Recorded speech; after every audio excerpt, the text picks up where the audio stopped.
என் அன்புள்ள தேவ ஜனங்களே, நம்முடைய ஆண்டவரும் இரட்சகருமாகிய இயேசு கிறிஸ்துவின் இனிய நாமத்தினாலே உங்கள் யாவருக்கும் மீண்டும் ஒரு முறை வெளிச்சத்தின் பாதை என்ற இந்த நிகழ்ச்சியின் மூலமாக உங்களை சந்திப்பதில் மிகுந்த மகிழ்ச்சி அடைகிறேன்.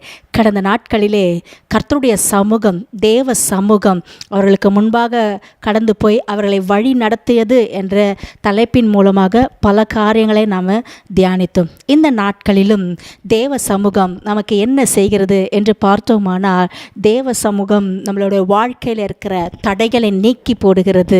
இரண்டாவதாக, நம்ம கடக்க வேண்டிய பிரயாணத்தில் தடை இல்லாமல் முன்னேறி செல்வதற்கு அந்த தேவ சமூகம் நமக்கு உதவி செய்கிறது. இந்த காரியத்தை எல்லாம் இந்த நாட்களில் நம்ம தியானிக்க இருக்கிறோம்.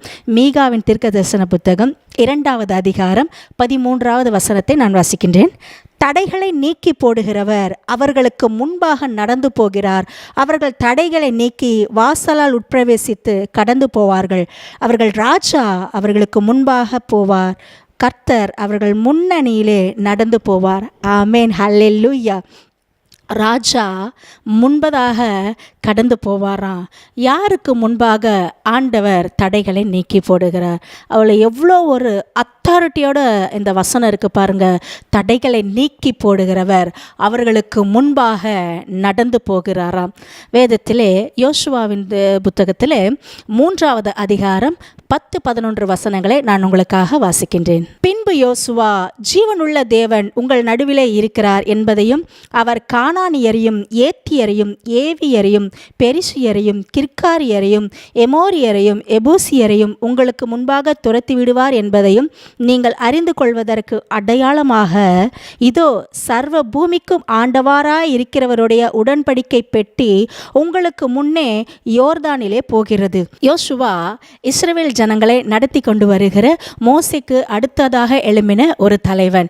அந்த இஸ்ரவேல் ஜனங்கள் எகிப்து தேசத்திலிருந்து ஆண்டவர் என்ன பண்ணுறாரா, மோசேயின் தலைமையில் அந்த ஜனங்களை விடுதலையாக்கி அவர்களை வனாந்திர பாதையில் வழி நடத்தி வரும் பொழுது அவர்களுக்கு ஒரு தடை வருகிறது. செங்கடல் என்ற மிகப்பெரிய ஒரு சவால் வருகிறது.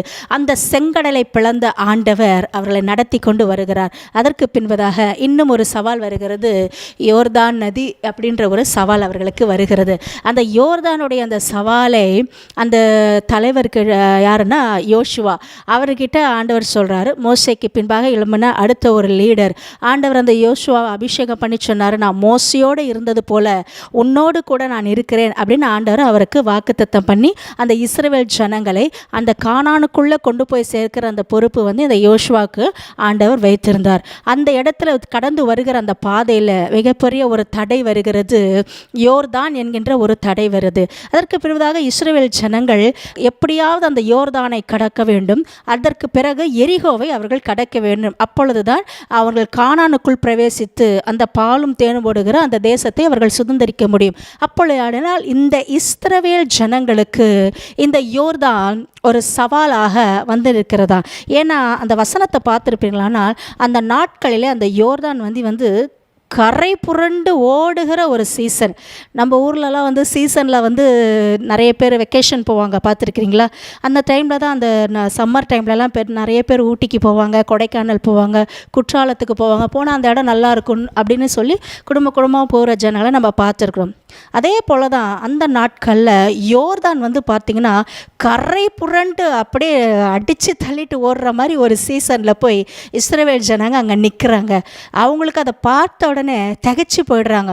ஐயோ, இப்படி கரை புரண்டு வருது, நாங்கள் அந்த கரைக்கு அக்கறைக்கு நாங்கள் போகணுமே, இதை எப்படி நாங்கள் கடக்க முடியும் அப்படின்ற ஒரு சவால் அவர்களுக்கு அந்த இடத்துல வருது. திகைச்சு போய் அப்படியே நிற்கிறாங்க. நாங்கள் எப்படி போகிறது ஆண்டவரே அப்படின்னு சொல்லிட்டு அந்த இடத்துல திகைத்து போய் அன்ற இஸ்ரவேல் ஜனங்க நின்ற அந்த சமயத்தில் 11வது வசனத்தில் தெளிவாக எழுதப்பட்டிருக்கிறது, இதோ சர்வபூமிக்கும் ஆண்டவராக இருக்கிறவருடைய உடன்படிக்கை பெட்டி உங்களுக்கு முன்னே யோர்தானிலே போகிறது அப்படின்னு அந்த இடத்துல சொல்லப்பட்டிருக்கிறது.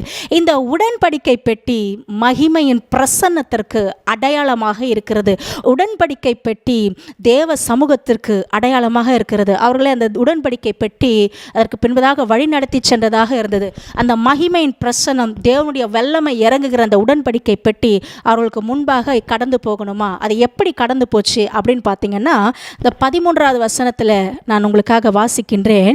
சம்பவிப்பது என்னவென்றால், சர்வ பூமிக்கும் ஆண்டவராகிய கர்த்தரின் பெட்டியை சுமக்கிற ஆசாரியர்களின் உள்ளங்கால் யோர்தானில் தண்ணீரிலே பட்ட மாத்திரத்திலே மேலே இருந்து ஓடி வருகிற யோர்தானின் தண்ணீர் ஓடாமல் ஒரு குவியலாக நிற்கும் என்றான். ஜனங்கள் யோர்தானை கடந்து போக தங்கள் கூடாரங்களிலிருந்து புறப்பட்டார்கள். ஆசாரியர்கள் உடன்படிக்கை பெட்டியை ஜனங்களுக்கு முன்னே சுமந்து கொண்டு போய் யோர்தான் மட்டும் வந்தார்கள்.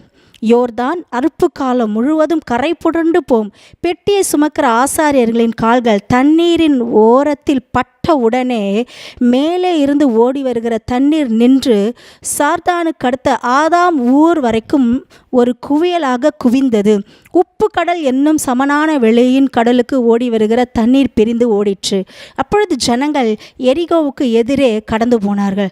சகல ஜனங்களும் யோர்தானை கடந்து தீருமளவும் கர்த்தருடைய உடன்படிக்கை பெட்டியை சுமக்கிற ஆசாரியர்கள் யோர்தானின் நடுவிலே தண்ணீர் இல்லாத தரையில் காலூன்றி நிற்கும்போது இஸ்ரவேலர் எல்லாரும் தண்ணீரற்ற உலர்ந்த தரை வழியாய் கடந்து போனார்கள். அல்லேலூயா. ஆண்டவருடைய உடன்படிக்கை பெட்டியை சுமக்கிற ஆசாரியர்கள் என்ன பண்ணாங்களாம்? மிகுந்த கனத்தோடு இந்த உடன்படிக்கை பெட்டியை தோள்கள் மேலே வச்சுக்கிட்டாங்களாம். யோசுவா சொல்கிறாரு, இந்த தண்ணீரற்ற அந்த உலர்ந்து அந்த யோர்தான் நதியில் நீங்கள் போய் என்ன பண்ணுங்க, ஆசாரியர்கள் முதல்ல இறங்குங்க அப்படின்னு அவர் சொல்லும் பொழுது இந்த ஆசாரியர்கள் என்ன பண்ணுறாங்களா, தோள் மேலே இந்த உடன்படிக்கை பெட்டியை எடுத்துட்டு நேராக யோர்தான் கரையில் காலை வைக்கிறாங்க. வச்ச உடனே வசனம் ரொம்ப அழகாக இருக்குது. யோர்தான் அறுப்பு காலம் முழுவதும் கரை புரண்டு போகும். பெட்டியை சுமக்கிற ஆசாரியர்களின் கால்கள் தண்ணீரின் ஓரத்தில் பட்ட உடனே, அப்படின்னா அந்த ஆசாரியர்களுடைய காலு தண்ணியில் போய் பட்ட உடனே என்ன ஆயிடுச்சுன்னா, மேலே இருந்து ஓடி வருகிற அந்த தண்ணீர் அப்படியே நின்று ஒரு குவியலாக ரெண்டு பக்கம் அப்படியே நின்றுடுச்சான். அது உப்பு கடை ஒரு மதில் போல் அப்படியே நின்றுடுச்சான். முதல்ல இதே இஸ்ரவேல் ஜனங்க செங்கடல் ரெண்டு பக்கம் ரெண்டா பிளந்து வழிவிட்டப்பையோ அப்படியே தண்ணீர் மதில் போல் நின்னதை பார்த்தாங்க. அதுக்கு பிறகு பார்த்தீங்கன்னா யோர்தான் சவாலாக வரும்பொழுது கரை புரண்டு ஓடுகிற அவ்வளோ ஃபோர்ஸாக வர தண்ணீர் திடீர்னு அப்படியே ஒரு மதில் போல் நிற்கிறத இந்த இஸ்ரவேல் ஜனங்க பார்க்குறாங்க. ஏன் அன்புக்குரியவர்களே, நீங்களும் இந்த யோசுவாவை நடத்தி கொண்டு வருகிறது போல பரிசுத்த ஆவியானவர் இந்த நாட்களிலே உங்களை நடத்தி கொண்டு அழகாய் வருகிறார். அந்த வசனத்தில் ரொம்ப அழகாக இருக்கிறது. இந்த 10வது வசனத்தில் ஜீவனுள்ள தேவன் உங்கள் நடுவிலே இருக்கிறார் என்பதை நீங்கள் என்பதையும் அவர் கானானியரையும் ஏத்திரையும் ஏவிரையும் பெரிசியரையும் கிர்காரியரையும் எமோரியரையும் எபூசியரையும் உங்களுக்கு முன்பாக துரத்திவிடார் என்பதையும் நீங்கள் அறிந்து கொள்வதற்கு அடையாளமாக. அப்போ இவ்வளோ ஜனங்களை எகிப்து தேசத்திலிருந்து புறப்பட்டு வந்த அந்த இஸ்ரவேல் ஜனங்களுக்கு முன்பாக ஆண்டவர் துரத்தி அடிச்சிட்டாராம். அதுக்கு தான் யோசுவா சொல்கிறார், ஜீவனுள்ள தேவன் உங்கள் நடுவில் இருக்கிறார். இதை பார்த்து கொண்டிருக்கிற என் அன்பு பிள்ளைகளே, அன்பு தேவனுடைய ஜனங்களே, ஒரு ஜீவனுள்ள தேவனை நீங்கள் ஆராதிக்கிறீர்கள். நம்ம ஆராதிக்கிற தேவன் கல்லோ மண்ணோ இல்லை, அவர் பேசுகிற தேவன், உங்களோட இடைப்பட்டு பேசுகிற தேவன். உங்கள் பிரச்சனைகளுக்கு நடுவில் மத்தியில் நீங்கள் கடக்க முடியாத பிரச்சனையில் உங்களிடத்துல வந்து பேசுகிற தெய்வமாக இருக்கிறார். வேதத்தின் மூலமாக பேசுவார், சொப்பனத்தின் மூலமாக பேசுவார், வார்த்தையின் மூலமாக வெளிப்படுவார். அது மாத்திரம் இல்லை, நீங்கள் சொல்கிறார் ஜீவனுள்ள தேவன் உங்கள் நடுவில் இருக்கிறார். உங்கள் நடுவிலே தான் ஆண்டவர் இருக்கிறார். அன்றைக்கு இத்தனை ஜாதிகளை ஆண்டவர் துரத்தி விட்டு என்ன பண்ணாராம், இஸ்ரவேல் ஜனங்களை அந்த யோர்தானை கடக்க ஆசாரியர்களை என்ன பண்ணாராம், தண்ணீரில் கால் பட வச்சாராம். பட்ட உடனே குவியாலாம் நின்னது போல உங்களுக்காகவும் ஆண்டவர் இந்த நாட்களில் என்ன பண்ணுவாராம், நீங்கள் கடக்க வேண்டிய பிரச்சனையில் ராஜா உங்களுக்கு முன்பாக கடந்து போவாராம். அவர்கள் தேவன் என்ன பண்ணாராம், முன்னாடி கடந்து போவாருன்னு தானே நம்ம மீகாவில் அந்த வசனத்தை வாசித்தோம். உங்களுடைய பிரச்சனைகள் நீங்கள் ஒரு எல்லைக்குள்ளே போகணும், ஒரு தீர்மானம் எடுத்து கர்த்தருக்காக இந்த வருஷம் நாங்கள் இதை செய்யணும், நாங்கள் இந்த காரியங்களை சுதந்திரித்து கொள்ள வேண்டும் அப்படின்னு பல தீர்மானங்களை எடுத்திருப்பீங்க. உங்களுக்கு முன்பதாக முதலாவது செங்கடல் வந்திருக்கு, இரண்டாவது இப்போ யோர்தான் வந்திருக்கு. அப்போ நீங்கள் என்ன பண்ணணும், நீங்கள் எக்காலத்தை ஊதிட்ட உடன்படிக்கை பெட்டி என்பது தேவ சமூகத்துக்கு அடையாளமாக இருக்கிறது, அவருடைய பரிசுத்த வல்லமைக்கு அவருடைய பரிசுத்த பிரசன்னத்துக்கு அடையாளமாக இருக்கிறது. அந்த உடன்படிக்கை பெட்டியாக இயேசு கிறிஸ்து இன்றைக்கு நம்மோட கூட இருக்கிறார். அதை தான் யோசுவா சொல்கிறார், ஜீவனுள்ள தேவன் உங்கள் நடுவில் இருக்கிறார். அந்த தேவனை நீங்கள் விசுவாசத்தோடு பிடித்து கொண்டு நீங்கள் என்ன பண்ணணும், உங்கள் பிரச்சனைகளுக்கு மத்தியில் நீங்கள் ஜெபித்து கடந்து போகிறவர்களாய் நீங்கள் மாற வேண்டும். ஹல்லேலூயா. அன்றைக்கு இஸ்ரவேல் ஜனங்கள் கடந்து என்ன பண்ணாங்களா, ஆசாரியர்கள் அந்த காலூன்றி நீங்கள் நிற்கிறாங்களா, இஸ்ரவேல் ஜனங்கள் வட்டாந்தரையில் நடப்பதில் போல் அந்த யோர்தானை கடந்து போனாங்களா. எவ்வளோ ஒரு இயற்கைக்கு அப்பாற்பட்ட சூழ்நிலையில் தேவன் அற்புதத்தை இஸ்ரவேல் ஜனங்களுக்காக செய்திருக்கிறார். இஸ்ரவேல் ஜனங்களுக்காக மட்டும்தான் செய்வாரா? இன்றைக்கு நம்மளும் நம்ம ஆராதிக்கிற தேவன் நமக்காகவும் இப்படிப்பட்ட இயற்கைக்கு அப்பாற்பட்ட சூழ்நிலையில் நமக்காக யோர்தானை கூட கர்த்தர் பிழைப்பார். பிரச்சனைகளின் உச்சியில் இருந்தால் அதை கூட பிளந்து நமக்கு அதை கடந்து போகிற வழியை கர்த்தர் உண்டு பண்ணுவார். ஹல்லேலூயா. இரண்டாவதாக வேற ஒரு பிரச்சனை இஸ்ரவேல் ஜனங்களுக்கு அடைக்கப்பட்ட மாதிரி வந்துச்சா. அது என்ன பிரச்சனை அப்படின்னு பார்த்தீங்கன்னா, யோசுவாவின் புத்தகம் 6வது அதிகாரம் 1 வசனத்தை நான் உங்களுக்காக வாசிக்கின்றேன். எரிகோ இஸ்ரவேல் புத்திரருக்கு முன்பாக அடைக்கப்பட்டிருந்தது, ஒருவரும் வெளியே போகவும் இல்லை, ஒருவரும் உள்ளே வரவும் இல்லை. அங்கே பாருங்கள், அந்த வசனம் ரொம்ப தெளிவாக சொல்லப்பட்டிருக்கிறது. எரிகோ இஸ்ரவேல் ஜனங்களுக்கு முன்பாக அடைக்கப்பட்டிருந்துதான். அப்போது யோர்தானை கடந்துட்டாங்க, அதுக்கப்புறம் அவங்களுக்கு எரிகோ வருது. எரிகோ வந்ததுக்கப்புறம் பாலும் தேன் ஓடுகிற கானானுக்குள்ளே இவங்க போகணும். ஆனால் அந்த கானானுக்குள்ளே இவங்க போகக்கூடாத அளவுக்கு எரிகோ அப்படியே பெரிய ஒரு கோட்டை நிற்குதான். கொஞ்சம் யோசிச்சு பாருங்கள், இந்த ஜனங்களுடைய இருதயம் எப்படி இருக்கும். நம்மளும் லைஃப்பில் போராடி போராடி போராடி பிரச்சனைகளை பார்த்து நம்ம ஜெயம் எடுத்துக்கிட்டே தான் இருப்போம். ஆண்டவர் நம்மளை என்ன பண்ணுவார், வெற்றி சிறக்க பண்ணிகிட்டே வர்றார். ஒரு இடத்துல நம்மளை ஜெயம் பண்ணுறவங்களா நம்மளை மாற்றிட்டே தான் வருவோம். நம்ம வெற்றி பெற்றவங்களா மாறுவோம். இதுக்கப்புறம் போய் நம்ம நிம்மதியாக அவ்வளோதான் செட்டில் ஆகிடலான்னு நினைப்போம். ஆனால் அதுக்கு பிறகு அங்கே ஒரு பிரச்சனை நிற்கும். ஐயோ ஆண்டவரே, என்ன ஆண்டவரே, இப்போ தான் இவ்வளோ விஷயத்தை நாங்கள் கடந்து வந்தோம், திரும்ப இன்னொரு பிரச்சனை எங்களுக்கு நிற்குதுன்னு சோர்ந்து போயிடுவோம். நிறைய பேர், நான் பல வேலைகளில் இந்த மாதிரி சோர்ந்து போன நாட்கள் உண்டு. அதுக்கப்புறம் எழும்ப முடியாமல் எத்தனையோ நாள் நான் இருந்தது உண்டு. ஆனாலும் பரிசுத்த ஆவியானவர் என்னை பலப்படுத்தி என்னை என்ன பண்ணியிருக்கிறார், அந்த பிரச்சனைகளை திரும்ப எப்படி கடந்து போகணுன்ற எனக்கு ஒரு வழியை ஆண்டவர் உண்டு பண்ணினார். கர்த்தருடைய பரிசுத்த நாமத்திற்கு ஸ்தோத்திரம். அதே போல தான் இந்த இஸ்ரவேல் ஜனங்களுக்கு அடுத்து யோர்தானுக்கு பிறகு எரிகோ பெரிய ஒரு சவாலாக நிற்குது. அந்த இடத்துல அந்த வசனங்களை நான் உங்களுக்காக வாசிக்கிறேன். யோசுவாவின் புத்தகம் 6வது அதிகாரம் 10-11 வசனங்களை நான் வாசிக்கிறேன். யோசுவாவின் புத்தகம் 6வது அதிகாரம் 10-11 வசனங்கள். யோசுவா ஜனங்களை நோக்கி, நான் சொல்லும் நாள் மட்டும் நீங்கள் ஆர்ப்பரியாமலும் உங்கள் வாயினால் சத்தம் காட்டாமலும் இருங்கள். உங்கள் வாயிலிருந்து ஒரு பேச்சும் புறப்பட வேண்டாம். ஆர்ப்பரியுங்கள் என்று உங்களுக்கு நான் சொல்லும் நாளிலே ஆர்ப்பரிப்பீர்களாக என்று கட்டளையிட்டிருந்தான். 11. அப்படியே கர்த்தரின் பெட்டியை பட்டணத்தை சூழ்ந்து ஒரு தரம் சுற்றி வர பண்ணினான். அவர்கள் திரும்ப பாளையத்திலே பாளையத்தில் தங்கினார்கள். யோசுவா அதிகாலமே எழுந்திருந்தான். ஆசாரியர்கள் கர்த்தரின் பெட்டியை சுமந்து கொண்டு போனார்கள். இந்த வசனங்களை நம்ம பார்த்துறோம். யோசுவா ஜனங்களுக்கு கட்டளை சொல்கிறாரு, நீங்கள் என்ன பண்ணுங்க, உங்கள் வாயினால் ஒரு வார்த்தையை நீங்கள் பேசாதீங்க. உங்களுக்கு முன்னாடி எரிகோ நிற்குதா, நான் சொல்கிற வரைக்கும் நீங்கள் என்ன பண்ணுங்கள், ஒவ்வொரு நாளும் எல்லாரும் மொத்தமாக சேர்ந்து ஒவ்வொரு நாளும் ஒரு முறை இந்த எரிகோ கோட்டையை நீங்கள் சுற்றி நீங்கள் ஜெபம் பண்ணிவிட்டு துதிச்சிட்டு நீங்கள் பாட்டுக்கு என்ன பண்ணுங்கள், அழகாக போய் வீட்டில் பாளையத்தில் போய் இருந்துருங்க. இந்த மாதிரி 7 நாள் செய்யணும் அப்படின்னு சொல்லி யோசுவா சொல்கிறாரு. ஜனங்களெல்லாம் கேட்டு என்ன பண்ணாங்க, அவர் சொன்னபடியே அந்த வார்த்தையின்படியாகவே இந்த ஜனங்களெல்லாம் போய் என்ன பண்ணாங்க, ஒவ்வொரு நாளாக போய் காலையில் எழுந்திருச்சு இவங்க எரிகோவை சுற்றி துதிச்சிட்டு வீட்டில் படுத்துடுறதான். அப்போது இவங்க துதிச்சிட்டு வந்தவங்க 7வது நாள் வருது. யோசுவா சொல்கிறாரு, அந்த 7 நாள் வரைக்கும் ஒன்றும் பேசாதீங்க.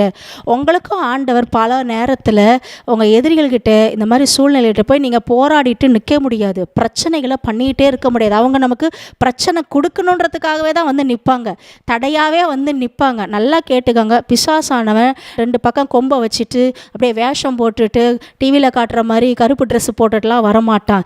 நல்லா டீசெண்டாக ட்ரெஸ் பண்ணிவிட்டு மனுஷர் ரூபத்தில் தான் நிற்பான். நீங்கள் தான் அனலைஸ் பண்ணணும், ஓகே இது நம்மளை தடைப்படுத்த வருதுன்னு. நீங்கள் வளராதவங்களா இருந்தீங்கன்னா போய் நீங்கள் மாட்டிட்டு தான் என்ன பண்ணுவீங்க, எழும்புறதுக்கு பல நாட்கள் ஆகும். நல்லா கொஞ்சம் ஆவியில் அனலைஸ் பண்ணிட்டீங்கன்னா நீங்கள் புரிஞ்சுக்குவீங்க, ஓகே இது கர்த்தர் சொல்லலை. அப்போ நம்மக்கிட்ட ஆர்கியூமெண்ட் பண்ணுவாங்க சிலர், வாயே திறக்கக்கூடாது. அல்லேலூயா. வாயே திறக்காமல் அது அவராங்க யோசுவா அழகாக அந்த இடத்துல சொல்கிறா இருப்பாங்க, எரிகோவில் நீங்கள் போய் துதிச்சிட்டு நேராக போய் வீட்டில் போய் என்ன பண்ணுங்க, உங்கள் பாளையத்தில் போய் தங்கிடுங்க. வார்த்தைகள் யாரும் ஒருத்தரோட ஒருத்தர் பேசாதீங்க. பல நேரத்தில் அப்படி தான் வசனம் இருக்குது, பேசாமல் இருந்தால் மூடனும் ஞானவான் என்று எண்ணப்படுவான் என்று வசனம் இருக்குது இல்லைங்களா. அந்த ஜனங்களுக்கு ஒரு கட்டளை கொடுக்குறாரு, பேசாதீங்கன்னு. 6 நாள் அதே மாதிரி இருந்தாங்க. 7வது நாள் யோசுவா கட்டளை எடுக்கிறாரு, நீங்கள் போய் 7வது நாள் 7 முறை துதிங்க அப்படின்னு சொல்கிறாரு. அதுக்கு அப்படியே கீழ்ப்படிஞ்சாங்க பாருங்கள் அந்த ஜனங்க. ஒரு முறை சுற்றி வரதே அவ்வளோ கிலோமீட்டர் கிட்ட வருமா. அப்படி இருக்கும் பொழுது இவன் 6 நாள் துதிச்சுட்டு ஒரு நாள் போய் அமைதியாக போய் படுத்துடுறாங்க. 7வது நாள் 7 முறை துதிக்கும் பொழுது என்ன ஆயிடுச்சு, ஆர்ப்பரிங்கள்னு யோசுவா சொல்லும் பொழுது அந்த எரிகோவின் அலங்கம் வந்து பார்த்திங்கன்னா படப்படன்னு இடிஞ்சு விழுந்துதான். அப்போ உள்ள என்ன நடந்திருக்கு, ஒரு பூமி அதிர்ச்சி, ஒரு எர்த்குவேக்கை தேவன் அந்த இடத்துல உண்டாக்கியிருக்கிறார்.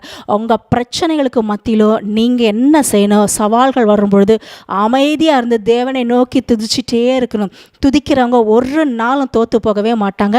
இதற்கு இந்த யோசுவா புத்தகம் ஒரு மிகப்பெரிய ஆதாரமாக இருக்கிறது. துதிக்க மட்டும்தான் செஞ்சார், ஆர்ப்பரிக்க சொன்னார், அவ்வளோதான். ஆண்டவர் என்ன பண்ணார், அந்த இடத்துல அவர் அற்புதத்தை வெளிப்படுத்தினார். அவர் என்ன பண்ணார், கட்டளை கொடுத்தாரு. அந்த எரிகோ மதில் என்ன பண்ணிச்சா, எர்த்குவேக் வந்து படபடன்னு அந்த இஸ்ரவேல் ஜனங்களுக்கு முன்பாக நிற்க முடியாமல் தடையாக இருந்த அந்த எரிகோ அப்படியே இடிந்து அலங்க விழுந்து நொறுங்கிச்சான்.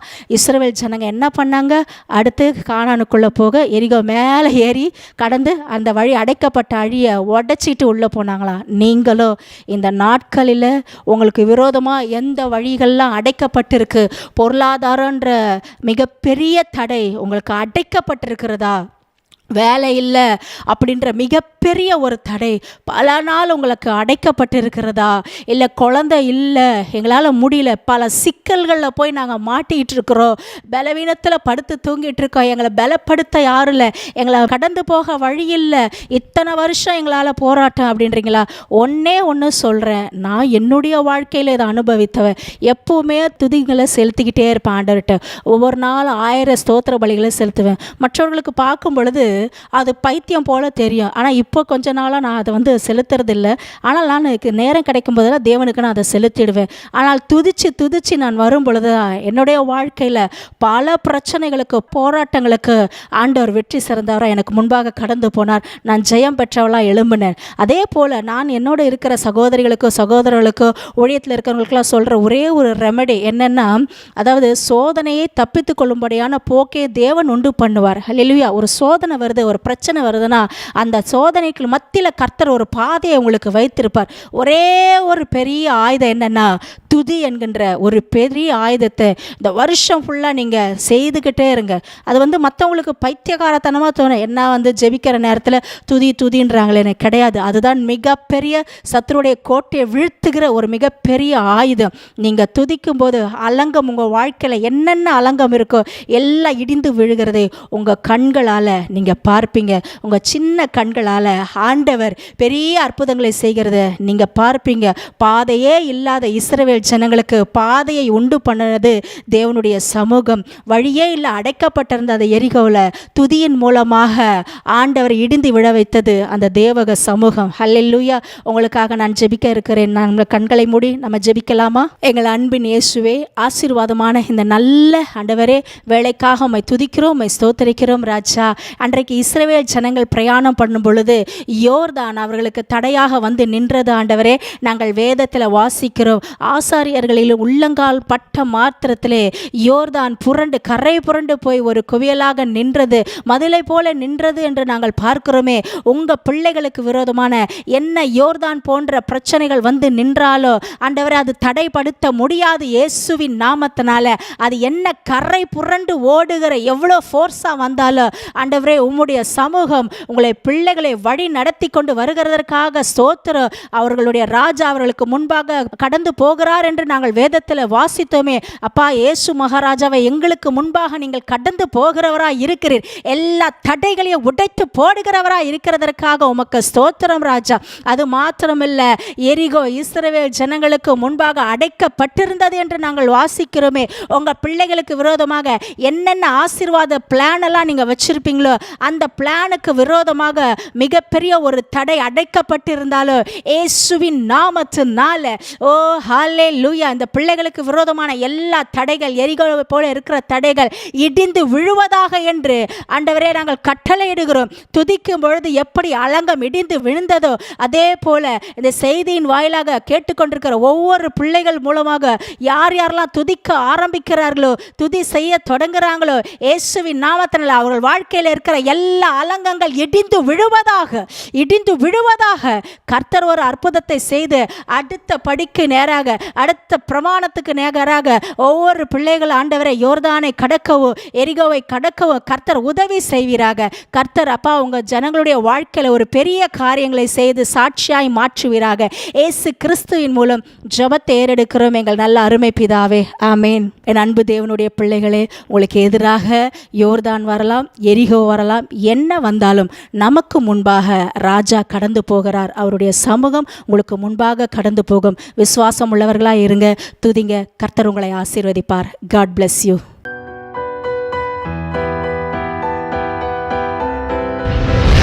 கர்த்தர் உங்களை ஆசீர்வதிப்பாராக.